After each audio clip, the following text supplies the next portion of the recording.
Do you feel the world is changing? Do you feel something is strange? Something is different? Do you feel secure?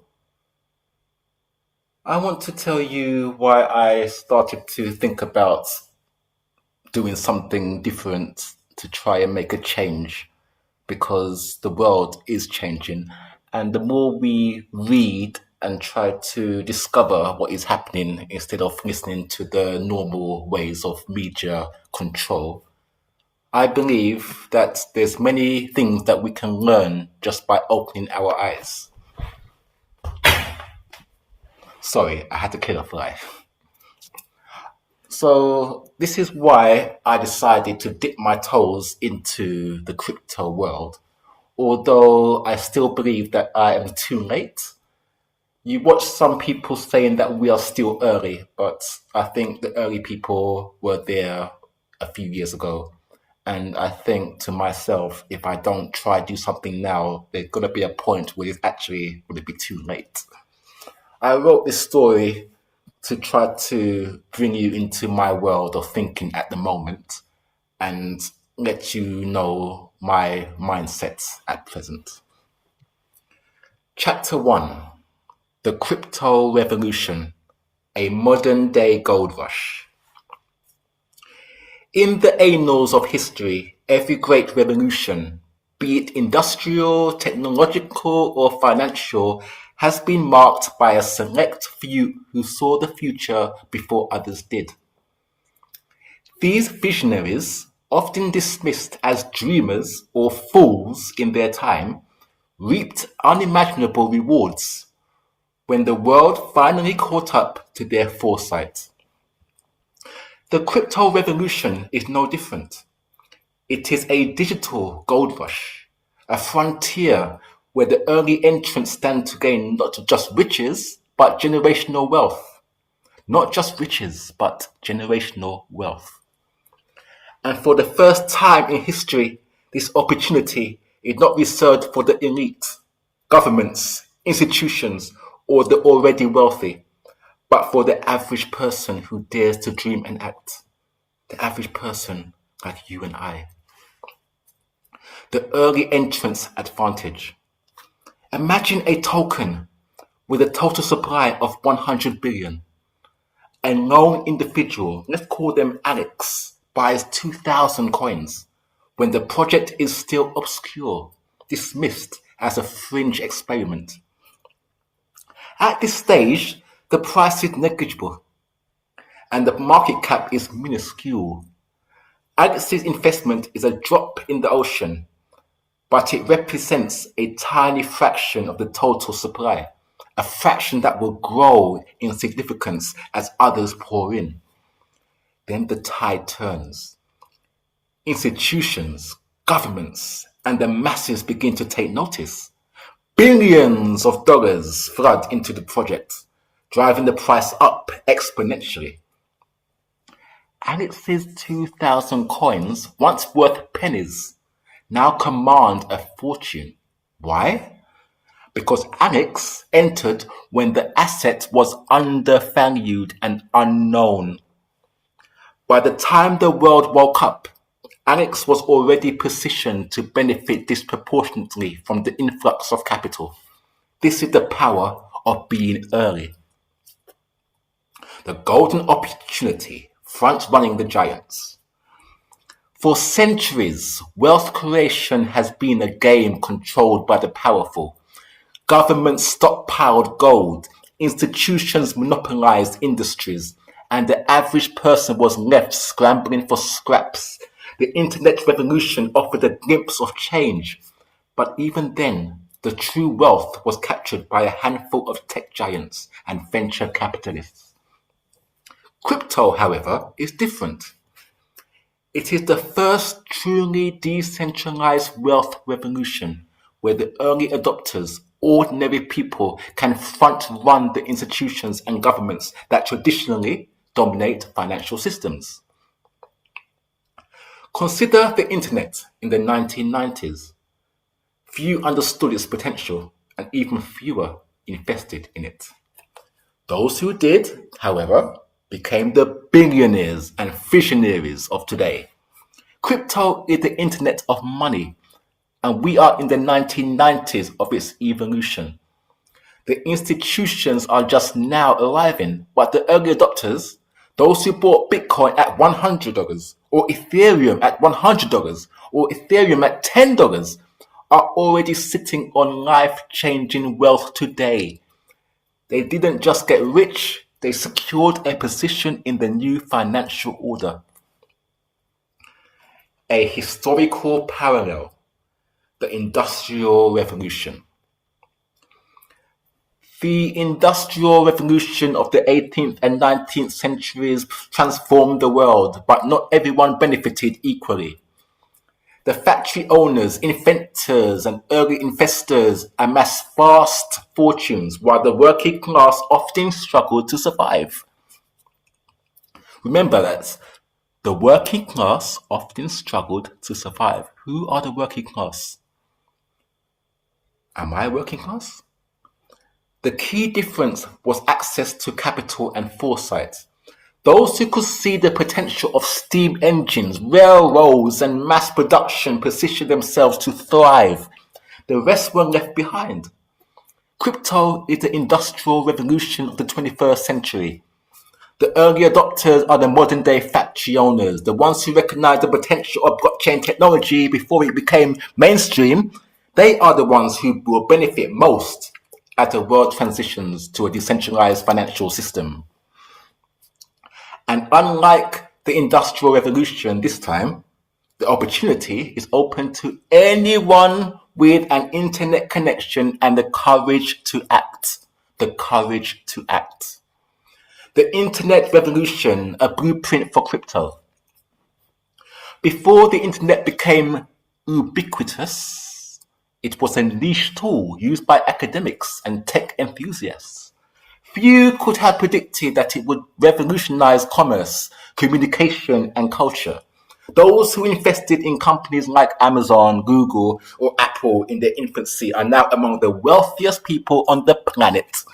Crypto is following a similar trajectory.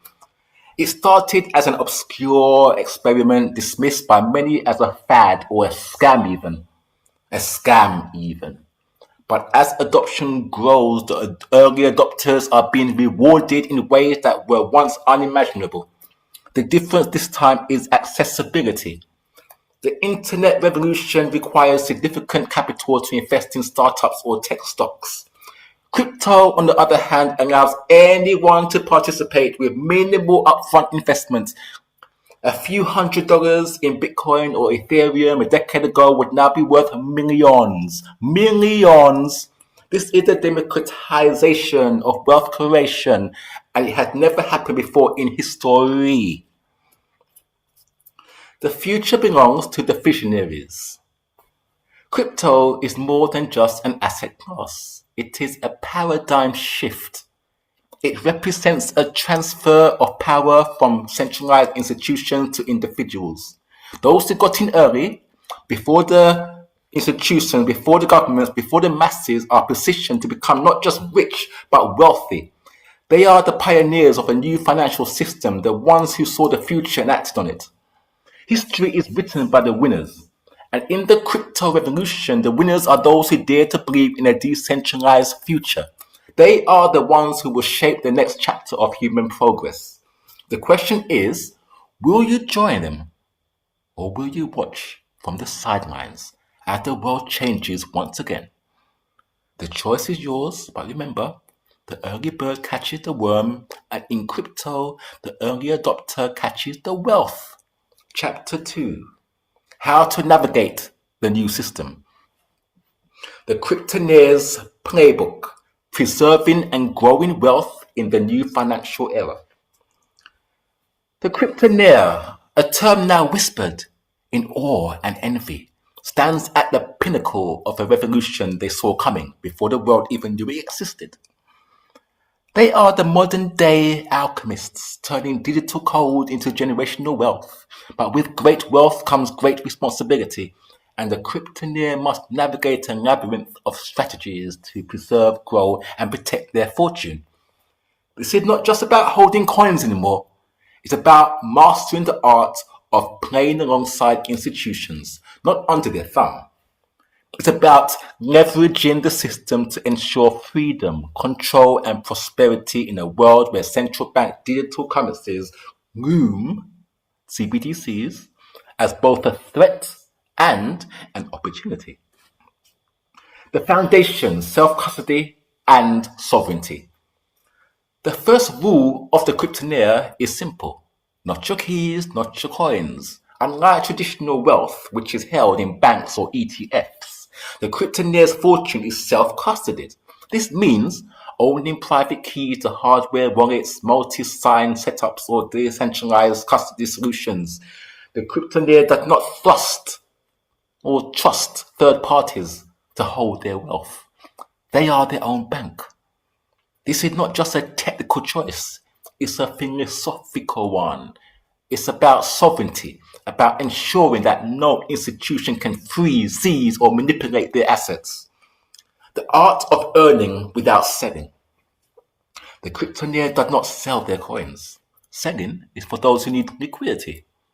The cryptoneer creates liquidity without relinquishing ownership. And here's how. Because in this new world, there's going to be staking and yield farming. By staking their coins in decentralized networks or providing liquidity to decentralized finance, DeFi protocols, the cryptoneer earns interest. This is not just passive income, it's active participation in the ecosystem. For example, staking Ethereum or lending Bitcoin on platforms like Aave or Compound can yield annual returns ranging from 3% to 20%, depending on market conditions. Lending to institutions. The cryptoneer does not need to sell their coins to profit from them. Instead, they can lend their holdings to institutions, hedge funds, or even banks that are desperate to offer crypto services but lack the reserves. This is done through over-collateralized loans, ensuring the cryptoneer's coins are safe while earning interest. Platforms like Nexo or institutional-grade services like Genesis facilitates this. Running nodes or validators. For cryptoneers with significant holdings, running nodes or validators on proof-of-stake networks like Ethereum, Solana, or Polkadot can be highly lucrative. This not only earns rewards but also strengthens the network, aligning the cryptoneer's interests with the health of the ecosystem. Playing alongside institutions now and not being under them. That's the game. The cryptoneer is not anti-institution. They are not anti-subjugation. They recognize that institutions will inevitably enter the crypto space, but they refuse to be mere passengers. Instead, they position themselves as partners or even gatekeepers. And here's how. They become a liquidity provider. Institutions entering the crypto space need liquidity. The cryptoneer with their fast holdings can provide this liquidity through decentralized exchanges, DEXs, or over-the-counter deals. This allows them to earn fees without selling their coins. Investing in crypto infrastructure.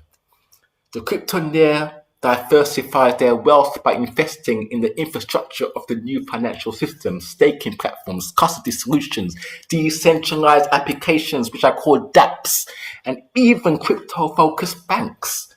This ensures they benefit from the growth of the ecosystem as a whole. And then they can be influencing governance. Many crypto projects have decentralized governance models. The cryptoneer with their significant holdings can participate in voting or protocol updates and upgrades, funding proposals and strategic decisions. This gives them a say in the future of the networks they helped build. And we come to the CBDC factor, which is a double-edged sword. Central bank digital currencies, CBDCs, are coming, and they represent both a threat and an opportunity. On one hand, CBDCs could be used as a tool for surveillance and control, tracking every transaction and limiting financial freedom. On the other hand, They could legitimize the broader crypto space, driving adoption and increasing the value of decentralized assets. The cryptonaires' advantage is clear. They got in before the CBDCs. By holding decentralized cryptocurrencies, they have already secured a position outside the traditional financial system. Please let me repeat this again. The cryptonaires' advantage is clear. They got in before the CBDCs. By holding decentralized crypto, they have already secured a position outside the traditional financial system. This puts them in a unique position to benefit from the rise of CBDCs without being subject to their control. So, this is one reason why I would say I want to have some crypto holdings now. And this is, let me continue. Hedging against CBDC control. The cryptonaires' wealth is stored in decentralized assets that cannot be frozen or manipulated or by governments. This makes them immune to the potential overreach of CBDCs. Bridging the gap. As CBDCs and decentralized cryptocurrencies coexist, the cryptonaire can act as a bridge, providing liquidity and expertise to institutions navigating the new landscape. This creates opportunities for collaboration without compromising sovereignty. A historical parallel: the gold standard and fiat money. The gold standard and fiat money. The rise of CBDCs can be likened to the transition from the gold standard to fiat money in the 20th century. Those who held gold before the transition retained their wealth, while those who relied solely on fiat money were subject to inflation and devaluation. Similarly, the cryptonaires' decentralized assets are the digital gold of the 21st century, a hedge against the potential pitfalls of CBDCs. The cryptonaires' legacy. The cryptonaire is not just wealthy, they are free. They're free. Free people, the free men. They have unlocked a level of financial independence that was previously reserved for the elite. By mastering the strategies of self-custody, earning without selling, and playing alongside institutions, they have secured their place in the new financial order. And as the world transitions to a digital economy, the cryptonaire stands as a beacon of what is possible when vision, courage, and opportunity converge. The question is no longer whether crypto is or will change the world. It already has. The question is whether you will seize the opportunity to join the ranks of the cryptonaires or watch from the sidelines as the future unfolds. And I will say it one more time. The question is no longer whether crypto will change the world. Crypto is now in the world. It is now becoming the infrastructure. It already has.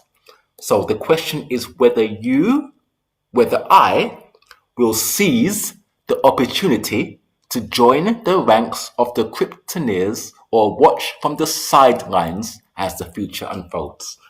And this is why I decided I don't believe I got here in time to be a cryptonaire, but I think I need to dip my toes in now rather than later, sooner rather than later, before even CBDCs take hold.